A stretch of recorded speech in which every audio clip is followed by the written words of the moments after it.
प्यारे विद्यार्थियों नमस्कार। आज की इस वीडियो में अपने income from business and profession ये नया टॉपिक शुरू करने जा रहे हैं। इनकम टैक्स के अंतर्गत व्यापार एवं पेशे से आय, जो आयकर का तीसरा शीर्षक है, इसके अंतर्गत कौन कौन सी आय को कर योग्य माना जाता है, ये अपने आज के वीडियो में समझने का प्रयास करेंगे।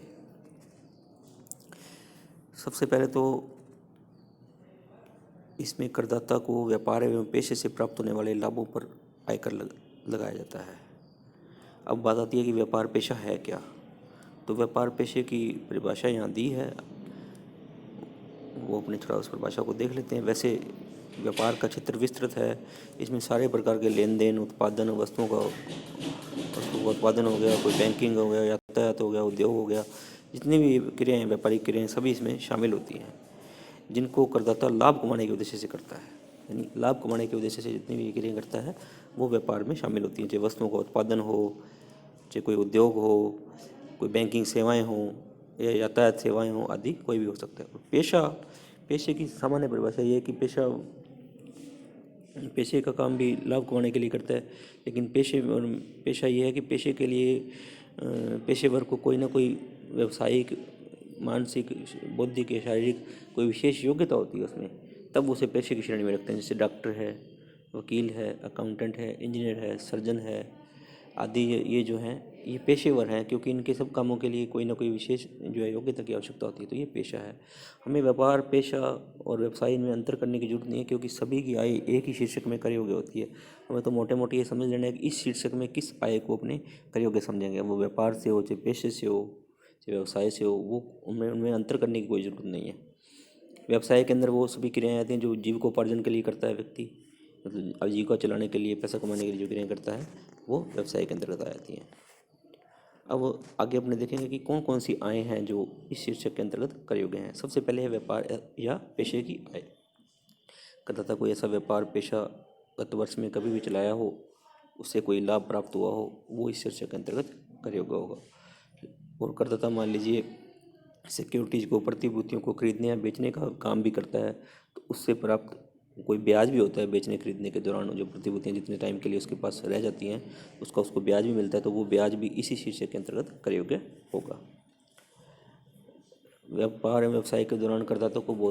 कई बार बहुत सारी क्षतिपूर्तियाँ मिलती हैं, कंपनसेशन मिलती हैं, वो भी इसके अंतर्गत कर योग्य होती हैं। जैसे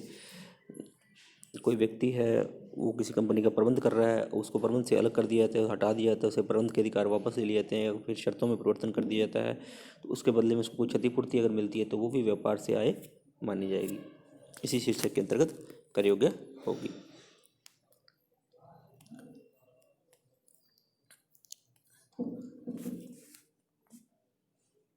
किसी व्यक्ति के पास कोई एजेंसी है और उसकी एजेंसी को समाप्त कर दिया जाता है, उसके बदले में उसको कोई क्षतिपूर्ति दी जाती है, तो वो क्षतिपूर्ति भी इसी शीर्षक के अंतर्गत कर योग्य होगी। सरकार किसी व्यापार का या कंपनी का जो है अधिग्रहण कर लेती है, उसके बदले में जो क्षतिपूर्ति मिलती है वो भी जो है इसके अंतर्गत कर योग्य होगी ही।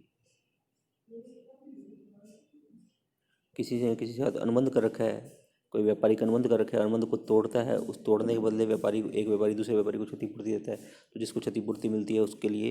जो है वो क्षतिपूर्ति इसी शीर्षक के अंतर्गत कर योग्य होगी। व्यापारिक संघों की आय है, ऐसे जो संघ हैं जिनका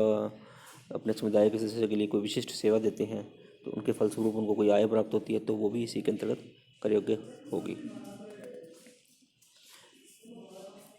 अगर किसी निर्यातकर्ता को सरकार ने कोई लाइसेंस दिया आयात करने के लिए, उस लाइसेंस को वो आगे बेच देता है, तो उससे होने वाले लाभ भी जो है इसके अंतर्गत कर योग्य होंगे। भारत सरकार निर्यात के बदले कोई नगद सहायता देती है, उसको भी इसी के अंतर्गत कर योग्य माना जाएगा। किसी निर्यातकर्ता को वापस की गई अथवा वापस की जाने वाली उत्पाद शुल्क, एक्साइज ड्यूटी, जब वो कोई निर्यात करता है उसको कहते हैं जो माल तू निर्यात कर देगा उसके ऊपर जो एक्साइज ड्यूटी हमने लगाई थी, पहले किसी वस्तु को बनाते हैं तो एक्साइज ड्यूटी लगती है, या कोई वस्तु उसने कस्टम ड्यूटी दी है, बाहर से उसके लिए कच्चा माल खरीदा है, तो ऐसी ड्यूटी जो सरकार कहती है अगर तू माल का निर्यात कर देगा तो वापस मिल जाएगी ड्यूटी तेरे को, ये तो वो भी इस शीर्षक के अंतर्गत कर योग्य होगी। ड्यूटी एंटाइटलमेंट पासबुक की योजना है एक, इसके अंतर्गत कोई पैसा उसको मिलता है करदाता को, तो वो भी इसी शीर्षक के अंतर्गत कर योग्य होगा। ये क्या योजना है? इसके अंतर्गत क्या होता है कि निर्यातक को कहते हैं, जब निर्यातक कोई वस्तु का निर्माण करता है, उसके लिए किसी वस्तु को आयात करना चाहता है, तो आयात शुल्क की उसको जमा स्वीकृत की जाती है कि भाई तुमने ये जो माल बनाया है, जिसके लिए कच्चा माल तूने बाहर से आयात किया था, उसके आयात पर तूने जो शुल्क चुकाया था, अगर तू इस माल को निर्यात कर देगा तो उस शुल्क की आपको वापसी कर दी जाएगी। वापसी इन द सेंस मतलब फ्यूचर में वो कोई चीज़ और खरीदेगा तो उसकी उसको क्रेडिट दी जाएगी, ताकि मतलब उससे वो शुल्क और नहीं लिया जाएगा। तो वो उस क्रेडिट की राशि का खुद उपयोग भी कर सकता है और किसी को बेच भी सकता है। अगर वो किसी को बेचता है और उसको कुछ पैसा मिलता है तो वो उस पैसे की वो भी पैसा भी इसी शीर्षक के अंतर्गत कर योग्य होगा।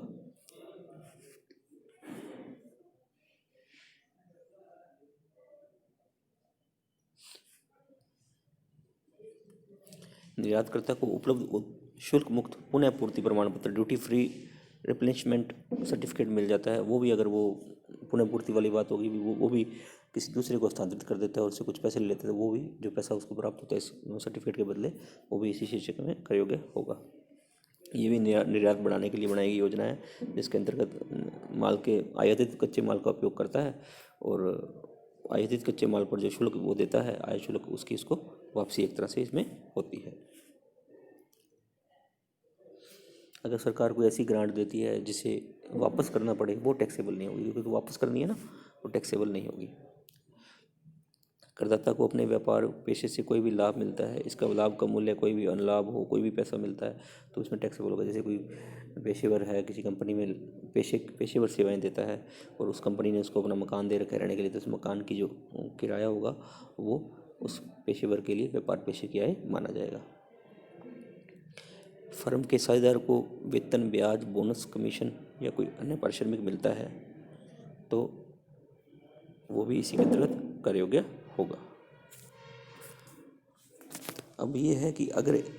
जो ये भुगतान है, जो इसको वेतन, ब्याज, पारिश्रमिक के रूप में मिलते हैं, अगर फर्म को इनकी कटौती नहीं मिली है, फर्म ने मतलब फर्म के लाभ की गणना करते समय इसकी कटौती नहीं मिली है, तो वो यहाँ टैक्सेबल नहीं होगी, क्योंकि इस पर फर्म ने टैक्स पहले ही चुका दिया है और फर्म के लाभों में साझेदार का जो हिस्सा होता है वो कर मुक्त होता है। अब व्यापार में बहुत सारे बंदा कॉन्ट्रैक्ट करता है, व्यापारी कॉन्ट्रैक्ट करता है, उस कॉन्ट्रैक्ट के बदले उसको एक बार बहुत बार जो है कुछ पेमेंट प्राप्त होती है दूसरे व्यक्तियों से, तो वो भी इसी के अंतर्गत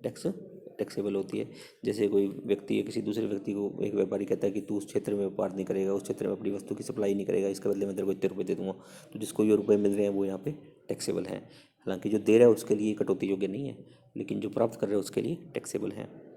कोई ज्ञान, patent, copyright, trade mark, licence, franchise, इनका कोई भी व्यापारिक अधिकार या सूचना तकनीकी वस्तुओं के उत्पादन तथा सेवाओं की व्यवस्था में सहयोग करने में हिस्सा नहीं लेने पर, मतलब इन सभी बातों के लिए कहते हैं भी आप इसमें हिस्सा नहीं लोगे, कोई इस व्यापार में हिस्सा नहीं लोगे, इसके बदले में आपको अपनी इतनी राशि दे देंगे, तो जो राशि प्राप्त करता है उसके लिए आय इसमें टैक्सेबल है, लेकिन भुगतान करने वाले के लिए ये कटौती योग्य नहीं है। अगर करदाता किसी मकान संपत्ति का उपयोग अपने ऐसे व्यापार पेशे के लिए करता है जिसकी आय कर योग्य है, जिसके लाभ कर योग्य है, तो उस मकान संपत्ति से होने वाली आय भी व्यापार पेशे से आय शीर्षक के अंतर्गत कर योग्य होगी। अगर किसी कर्मचारी को दे रखा है मकान किराए पे, जिसको जो व्यापार के संचालन के से संबंधित है, लाभदायक है उस कर्मचारी का रहना, तो उस कर्मचारी से जो प्राप्त किराया होता है वो भी इसके अंतर्गत कर योग्य होता है, व्यापार पेशे शीर्षक में कर योग्य माना जाता है। अवैध व्यापार की आय, आयकर में किसी आय के वैध या अवैध होने में कोई अंतर नहीं किया जाता, सभी पर यहाँ पर टैक्स लगता है। तो अवैध व्यापार भी है तो इसके उस पर भी जो कर है जो इसी शीर्षक में लगेगा, लेकिन अवैध व्यापार के लिए कोई मतलब कोई दंड लगाया गया है, कोई नियमों का उल्लंघन करने के लिए जो सरकार ने दंड लगाया है अवैध व्यापार पर, उस दंड की राशि की कटौती यहाँ नहीं दी जाएगी।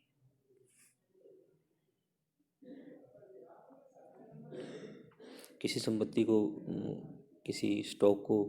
करदाता पिछले वर्ष, गत वर्ष किसी समय पूंजी संपत्ति में बदलता है, तो उस तिथि को, जिस तिथि को वो पूंजी संपत्ति में बदलता है, उस तिथि को संपत्ति का उचित बाजार मूल्य जो है,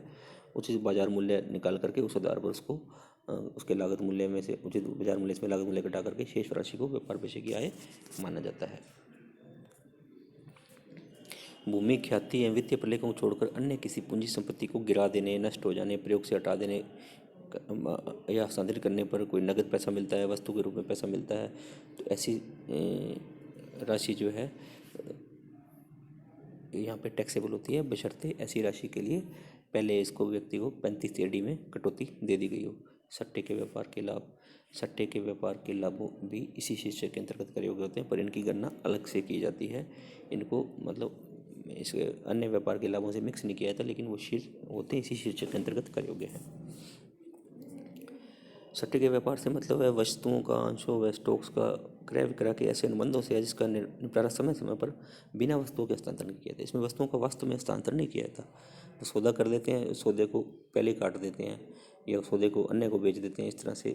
चलता रहता है। वास्तव में वस्तुओं का हस्तांतरण नहीं किया जाता। ये सट्टे के व्यापार होते हैं, तो इनसे प्राप्त जो लाभ होते हैं वो भी इसी शीर्षक के अंतर्गत कर योग्य होते हैं, लेकिन इनके लाभों की गणना अलग से की जाती है, सट्टे के लाभों को अलग से दिखाया जाता है। तो ये थे कुछ बिंदु जिनके आधार पर आपने देखेंगे कि कौन सी आय जो है वो व्यापार पेशे से आय शीर्षक के अंतर्गत कर योग्य होगी। अगले वीडियो में अपने इसी पर और आगे चर्चा करेंगे। तब तक के लिए नमस्कार।